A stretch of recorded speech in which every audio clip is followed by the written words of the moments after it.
Pensava em mim.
junto ao portão de Belém.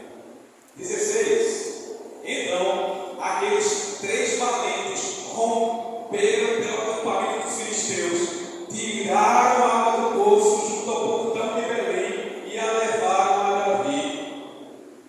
Ele não a quis beber, mas a derramou como oferta ao Senhor. E disse: longe de mim, ó Senhor, fazer tal coisa. Beberia eu o sangue dos homens que lá foram, colocando em risco a sua vida, e assim não a quis beber. Água tinha em todo canto, mas a especial era aquela. Seus comandantes e seus soldados não pestanejaram nem por um segundo ao pedido do seu comandante, do seu capitão, do seu rei. Que fidelidade poderosa o próprio Davi reconheceu. E não só reconheceu essa fidelidade, como disse: eu não posso desfrutar de tamanho de sacrifício. Eu vou dá-lo a quem merece. Não sou eu, é o Senhor. Vocês entenderam a história? Vocês entendem qual é a massa disso numa nossa ofertas? É aquele trabalho de segunda a sexta, sábado, domingo. É aquele trabalho que é assim, outro não, quem sabe. É aquele trabalho do dia inteiro que você nem pode folgar todo o tempo. É aquela atividade mais simples, mas que você faz com todo carinho. É aquela com muito sacrifício, a custo de muito trabalho, de muita ânsia, de muita dificuldade, até para os outros. E aí você diz: eu vou entregar essa melhor parte, a melhor água ao Senhor. Ou no sábado, ou através do Pix, através da cadeia. Vamos orar e ofertar. Nosso Deus, Pai amado, muito obrigado por Jesus Cristo ter morrido por todos nós. O maior sacrifício, a maior doação desse mundo é essa. E aqui queremos relembrar isso, honrar o nome através dos crentes. E nós temos, de várias formas, de muitos tipos, queremos dedicar essa parte especial aqui. Queremos doar, sabendo que essa doação, essa oferta, será utilizada para o bem da irmandade, para o progresso do Evangelho. E mais ainda do que isso, reconhecendo o quanto o Senhor tem nos sustentado dia após dia. Sabe aquele dia do qual nós pensamos como vai ser? Deus providencia a resposta. Sabe aquele momento que a gente diz como é que vai funcionar? Deus providencia a resposta. Queremos mais uma vez, neste domingo, relembrar isso e tudo mais. Eu sei que o maior esforço que nós fazemos nem é sempre pensado da maneira maior, mais contundente, poderosa, mas é isso que queremos reconhecer. Não só as ofertas, as finanças, mas também a nossa própria vida. Ambos, nossa dedicação ao trabalho, a honra ao teu nome, ao poder que o Senhor tem manifestado, sustentado, e também o próprio dinheiro.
cristianismo é exclusivista assim. Em Jesus, através da cruz, através do sacrifício dele, nós somos feitos povo exclusivo dele. Quer bênção maior? A igreja precisa ter isso em mente. Em Jesus nós temos a salvação, em Jesus nós temos a comunhão, em Jesus nós somos povo exclusivo dele. Que nós tenhamos isso no coração, que nesse momento da ceia, ao partir o pão, ao tomar o suco, possamos ter a certeza e a convicção que tudo isso que nós temos é graças ao sacrifício de Jesus na cruz. Vamos ficar de pé, se podem. Vamos agradecer a Deus. Não faço para. Santo Deus e Pai, queremos te agradecer, Senhor, por Jesus, por tamanho amor, pelo sacrifício na cruz, pela entrega da cruz, pelo sangue derramado, ó Pai. Te agradecemos porque, através desse sacrifício, o Senhor nos fez um povo exclusivo teu. Obrigado pelo privilégio de estarmos aqui, nesse dia, edificando uns aos outros, te louvando, te engrandecendo, te exaltando. Obrigado, Pai, que nos mantém firme com a bendita esperança que nós temos de ver a glória do Senhor na volta do nosso Senhor Jesus Cristo. Abençoa esse momento no qual nós iremos participar do pão e do suco, tomando a ceia. O Senhor nos abençoe, que nós possamos de fato ter esse entendimento nos nossos corações. Obrigado e em nome de Jesus. Amém. As orações. Senhor nosso Deus, Pai de misericórdia,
ministério ou serviço na igreja. Então, o que ele disse para mim é que numa congregação de mais de 1.000 membros, 30% está envolvido com o serviço. E aí eu disse, mas esse 70%, ele denominou esse 70% de consumidores.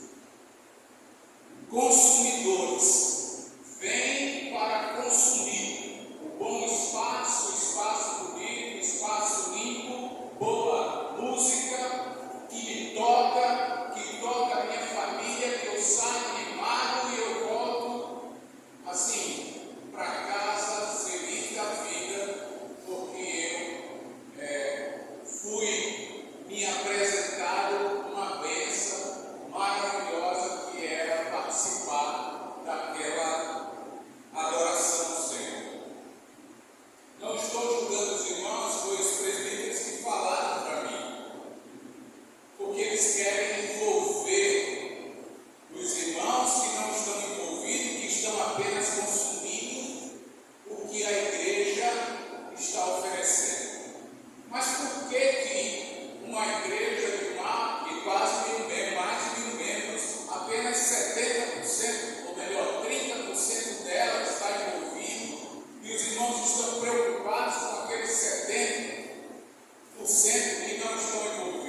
dizer para São Lourenço da Barra que quem é o Senhor dessa cidade é Jesus Cristo. E aqui Paulo está dizendo, ele usa a igreja para mostrar para todos os poderes e potestades do ar e desse mundo e as pessoas que quem é a autoridade é o Senhor. E se a igreja não se porta como tal, o Senhor cada vez mais vai perder autoridade. Agora, aquele meu vizinho vai saber um dia quem é a autoridade na casa dele, quem é a autoridade na sua família. Mas espero que esse dia não seja um dia que ele não tenha mais chance de reconhecer quem é a autoridade na vida dele. Isso também é aqui para nós. Nós precisamos reconhecer ou lembrar constantemente, dia a dia, minuto a minuto, quem é o Senhor da igreja de São Lourenço. Quem é o Senhor? O seu Senhor, o meu Senhor. E a igreja vai fazer isso. No capítulo 2, ele vai falar sobre que a gente estava morto. A gente estava morto nos nossos delitos e a gente obedecia o Satanás. A gente obedecia aos desejos da carne que o Satanás propunha para nós. E ele resgata a gente. E é interessante porque nesse resgate, capítulo 2 todo, ele vai dizer lá no versículo 10, depois que ele nos deu a salvação, glória a Deus por isso. Versículo 8, porque pela graça somos salvos. Amém. Glória a Deus. É isso que nós estamos aqui agradecidos a Deus. Mas esse agradecimento não será nada se não for seguido do meu serviço a Ele. Porque Ele diz aqui, pela graça, não é por obras. Ufa! Versículo 9. Ufa! Não é por obras, para que ninguém se glorie. Mas no versículo 10, ele vai dizer: pois somos feitura dele, criados em Cristo Jesus, para boas obras. Não é por obras, mas é para boas obras. Verdade?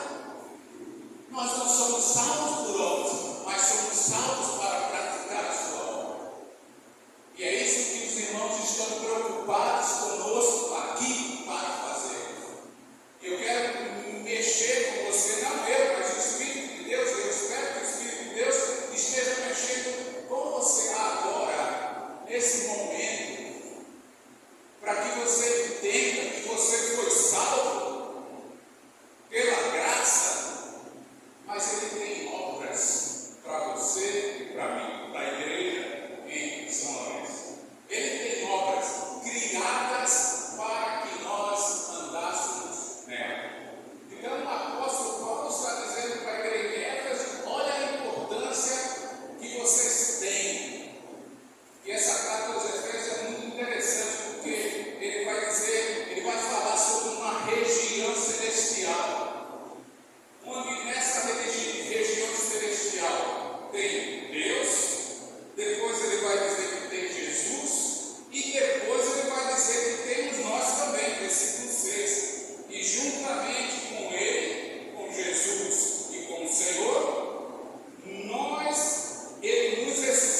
E nós sabemos, irmãos, do perigo que esse mundo incorre.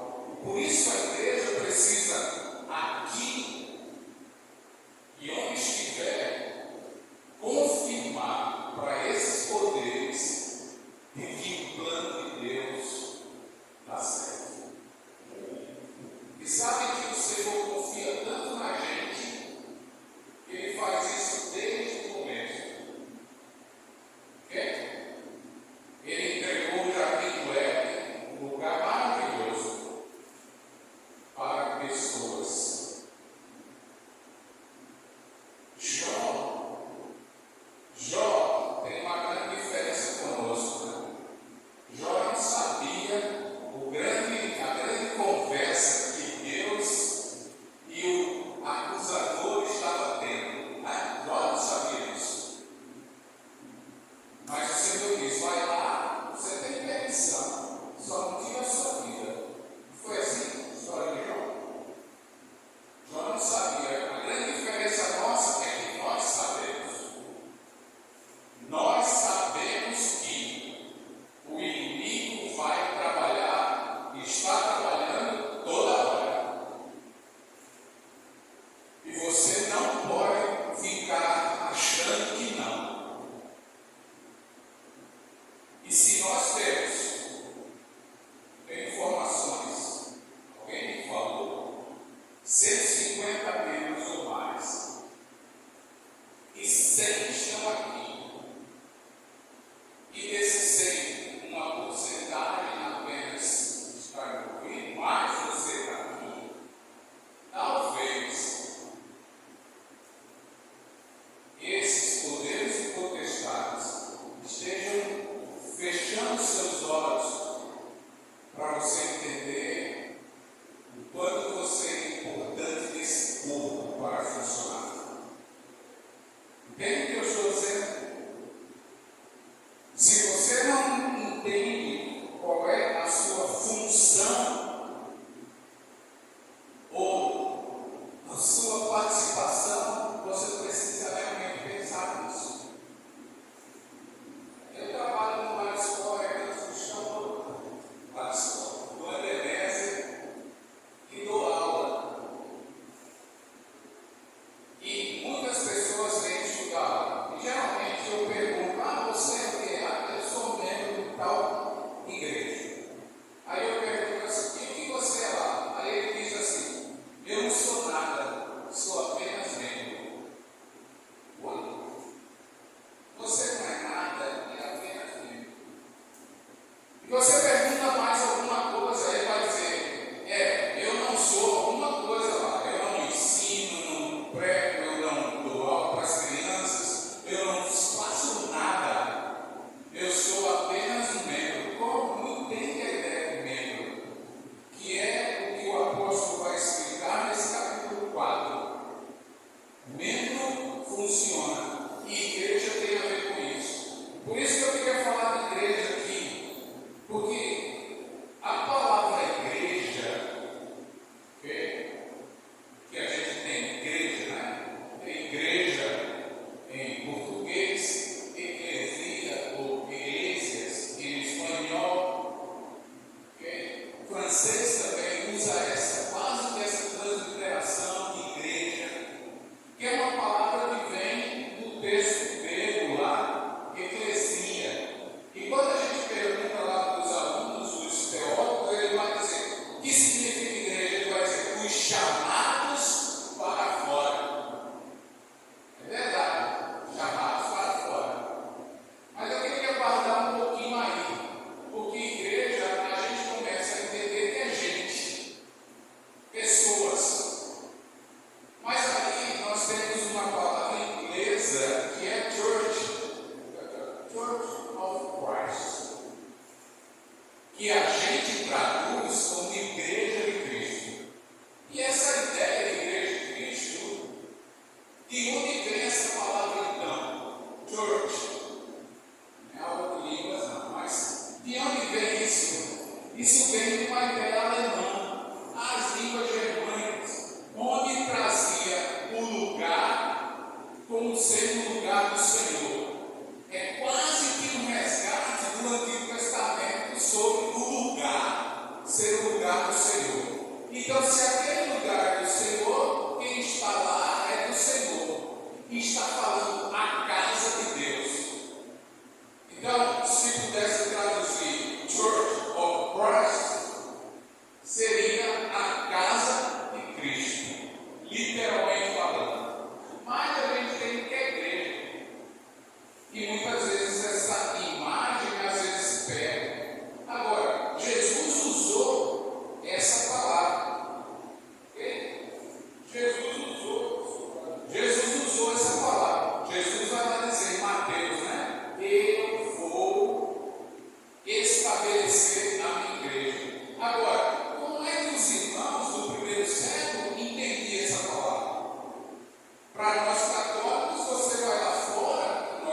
estava pensando nesse prédio?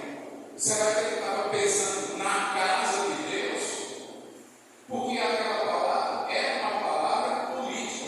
Não política dessa coisa que a gente tem visto aí. Tem nada política no sentido de comunidade, no sentido de cidade. Então, havia várias igrejas naquela época. E eu não estou falando aqui de igrejas, de nome de igreja, não. Havia várias comunidades que eram chamadas de igreja, talvez os romanos de colégios, que eram tipo um sindicato que se reuniam em prol do império. E Jesus vai usar essa palavra igreja, que era tão comum usada naquela época. Tem um tumulto aqui na cidade de Éfeso, você vai ver isso lá em Atos 19, onde se forma uma igreja para tratar do assunto importante que estava acontecendo naquela cidade.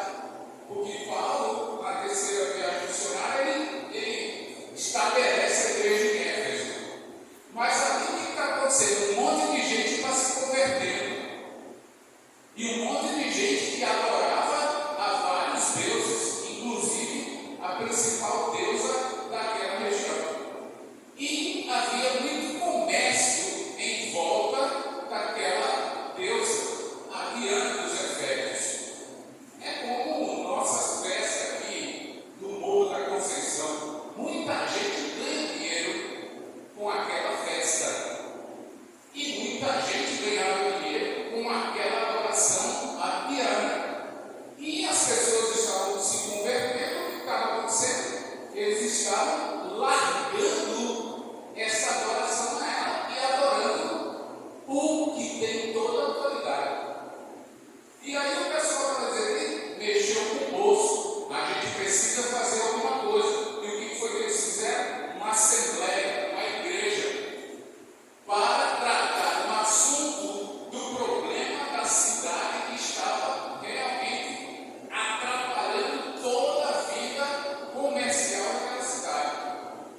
Então o que aconteceu? Eles fizeram igreja.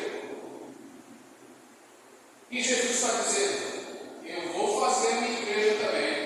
Mas o que vem na cabeça do irmão quando ele escreve a igreja que está em Éfeso, a igreja que está em Roma? O que está na cabeça do irmão quando ele recebe isso? Palavra igreja para ele, palavra igreja para eles tem o nome de serviço. Por quê? Porque quando tinha igreja, o arauto saía da cidade e dizia assim, ei, hoje tem igreja. Aí o pessoal ia para a porta da cidade e sabe o que fazia? Discutia sobre o assunto da cidade. Ah, a gente está com um problema de segurança naquele bairro. A gente está com falta de água naquele lugar. A gente está com problema de calçamento naquele outro. O que é que a gente vai fazer aqui para resolver aquilo lá? Agora, imagina isso Jesus dizendo, você é a igreja de São Lourenço. E no domingo tem igreja. Aí a gente vem aqui. E a gente vai tratar do quê? Dos problemas da cidade de São Lourenço. Qual é o maior problema da cidade de São Lourenço? Qual é o maior problema da cidade de São Lourenço? Incredulidade. Exatamente. O maior problema da cidade de São Lourenço é falta de Cristo. É não crer que Ele é o Senhor, que Ele tem toda a autoridade. E nós aqui vamos juntos discutir como é que nós vamos fazer para resolver o problema de São Lourenço. Isso é igreja. Na cabeça dos irmãos é assim, chamado para fora. Metade da informação. A outra metade é chamado para fora para trabalhar em prol daquela cidade. Não tem como, irmãos, não tem como ficar na igreja do Senhor e não se envolver com o problema de onde ela está. O Senhor deu essa imagem. O Senhor não trouxe a palavra igreja do céu e desceu para a terra. Essa palavra estava lá. E ele vai dizer: vocês que vão resolver o problema da cidade de Éfeso. Vocês que vão resolver os problemas da cidade de São Lourenço.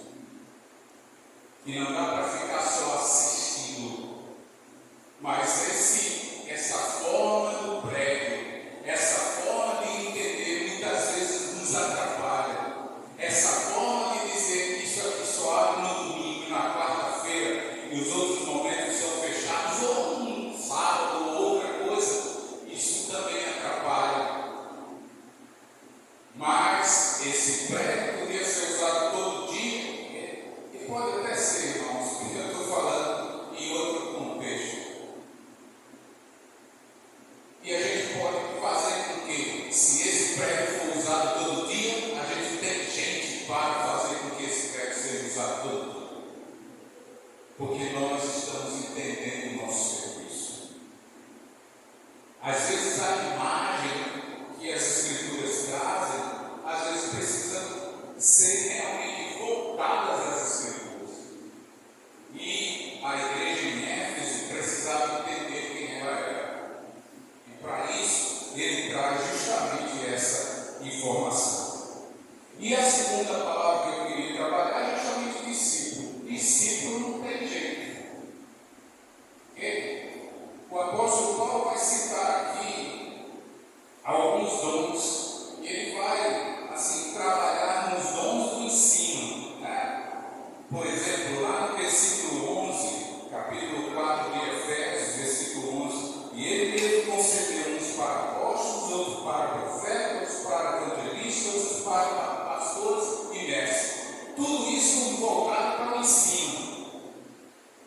E por que você é ensinado?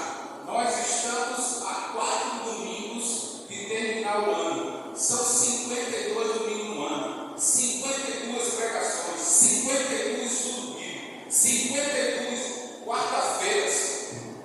É muito estudo bíblico, não é? É muita pregação. E o que nós vamos fazer com todas essas informações? Aqui vai dizer: esses homens estão ensinando para aperfeiçoar os santos, versículo 12, para o desempenho do seu serviço para a edificação do corpo de Cristo. Então, esse ensino, essa mensagem que eu estou dando aqui, que eu espero que eu esteja falando do seu coração, pelo poder do Espírito Santo de Deus, e aí, como o apóstolo Paulo diz aos irmãos de Tessalonicenses, você prova o Espírito e veja se é do Senhor. E aqui ele está dizendo, por que é ensino? Para que os irmãos trabalhem, operem, sirvam. Por quê? Porque é corpo. E esse corpo precisa estar edificado para buscar salvar Deus. Então, essa palavra discípulo é muito importante. Ser discípulo de Cristo, as pessoas dizem, ser discípulo de Cristo, que significa aprendiz ou estudante. É e não é. Tem um pregador chamado ele que fala muito isso. Mas discípulo de Cristo é um aprendiz, mas não é só isso. Discípulo, na época do Senhor Jesus, que Jesus se apresenta como isso, okay? Como um mestre. Jesus se apresenta como um mestre, ele aparece como um mestre. Pelo menos no primeiro sermão lá de Mateus capítulo 5 a 7, no final do capítulo 7, as pessoas estavam dizendo: eu estou maravilhado com o ensino desse homem, que tem mais autoridade do que todos esses que estão ensinando os fariseus e os escribas. Então Jesus aparece como mestre, ele é mestre. E os discípulos, quando se juntavam a eles, a ideia é que o discípulo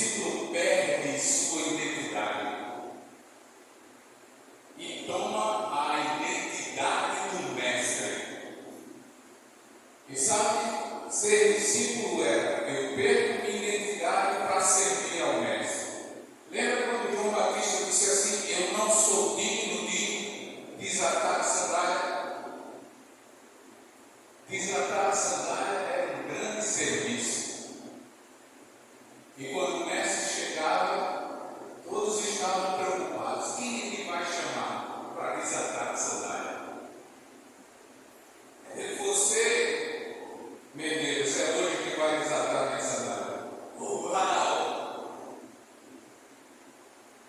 E João Batista disse: ele nem escolhe. Eu sou tão abaixo que eu nem sou isso. Que coisa! Mas, segundo Cristo hoje, eu tenho minhas coisas para fazer. Segundo Cristo hoje, eu tenho meu horário. E segundo Cristo, está tarde. Igreja, estamos brincando na igreja, estamos entendendo o que é ser discípulo. Quando alguns estavam assim, Jesus volta e diz para ele: presta atenção, se você quer ser meu discípulo, você precisa primeiro negar a si mesmo. Oi?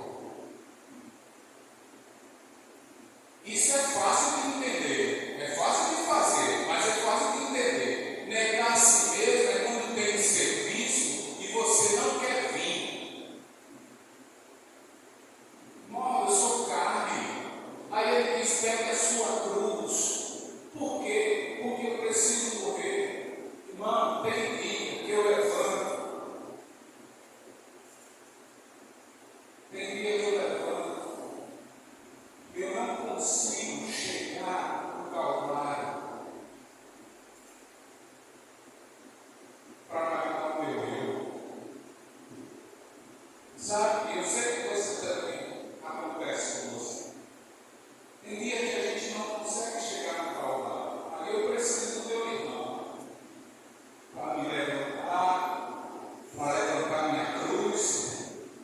Quantos irmãos eu já ajudei a ser pregado na cruz para ser isso? Quantos irmãos me ajudaram a me pregar na cruz para ser isso? Discípulo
Porque Jesus vai dizer também que a gente deve ser pomba. Mas a gente, às vezes eu fico voando por aí. Eu sou uma pomba que fica voando. E lá, ó, vem para cá, o serviço está aqui. Mas ele disse que é serpente.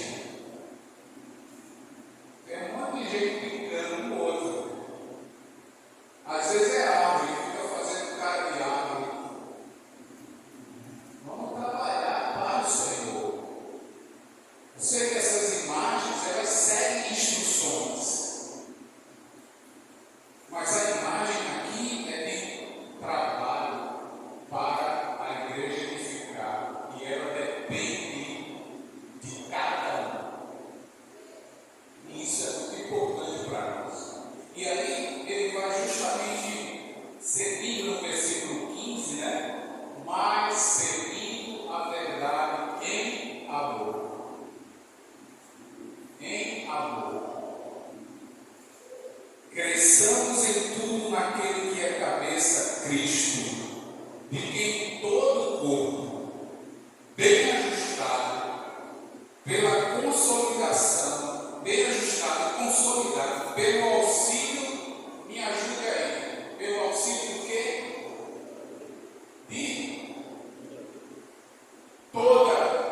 O que é isso? Toda junta. Então isso quer dizer que cada um que está aqui faz parte dessa cooperação e desse auxílio. Ele vai dizer, segundo a justa cooperação de cada parte.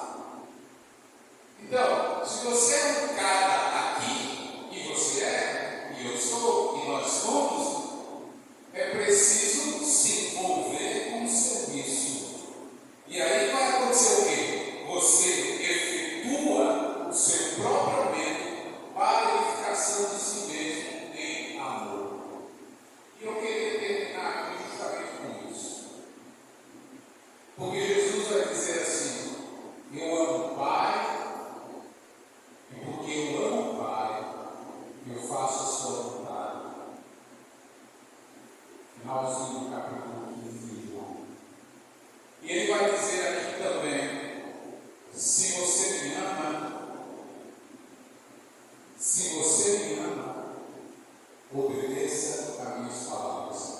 A carta aos Efésios é importante, porque essa igreja recebe uma outra carta, mas é de Jesus, lá em Apocalipse 2, lembra? Apocalipse 2, Efésios, os irmãos em Éfeso recebem uma carta. E só uma coisa o Senhor tinha contra ela. Sabe, a igreja brigava com os falsos mestres. Era uma igreja que praticava obras, fazia tudo. Mas só uma coisa faltava. Esqueceram o amor. Gente, muito menos o Senhor Jesus quer que você esteja aqui sem amor. Porque se você não tiver amor, a gente já sabe que nada vai ser. Mas eu estou aqui porque eu amo o Pai. Eu estou aqui e você está aqui porque amamos o Senhor. E porque amamos o Senhor, amamos uns aos outros.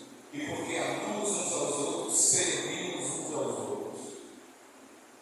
E é por isso que nós vamos nos levantar, vamos responder ao Senhor, porque nós o amamos. Se você, em algum momento, não estiver amando o Senhor, esse é o momento de você responder ao Senhor que o ama. Eu queria chamar o Alexa aqui porque ele tem uma proposta de amor para você demonstrar o seu amor.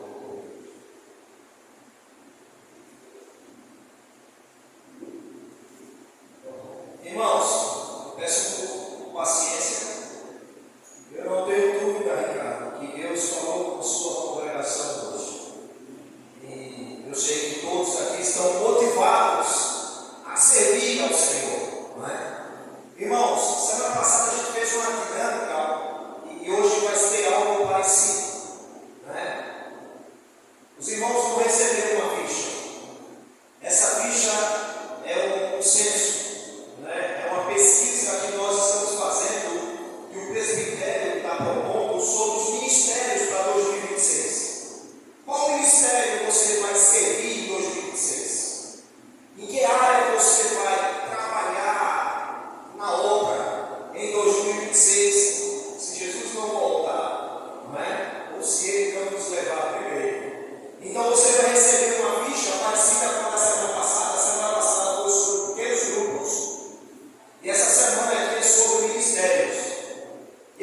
cabeçalho, você vai colocar o seu nome, irmãos, de forma legível, né? De forma legível, os presbíteros. E Edinaldo vai estar entregando a vocês essa ficha. Você vai colocar seu nome, você vai colocar o seu telefone, seu contato, porque os responsáveis das áreas vão fazer contato com vocês. E se tiver alguma sugestão, você vai colocar. Logo abaixo tem 3 colunas. A primeira coluna tem os ministérios que a igreja tem, né? Casais, jovens, homens, mulheres, criança, mídia.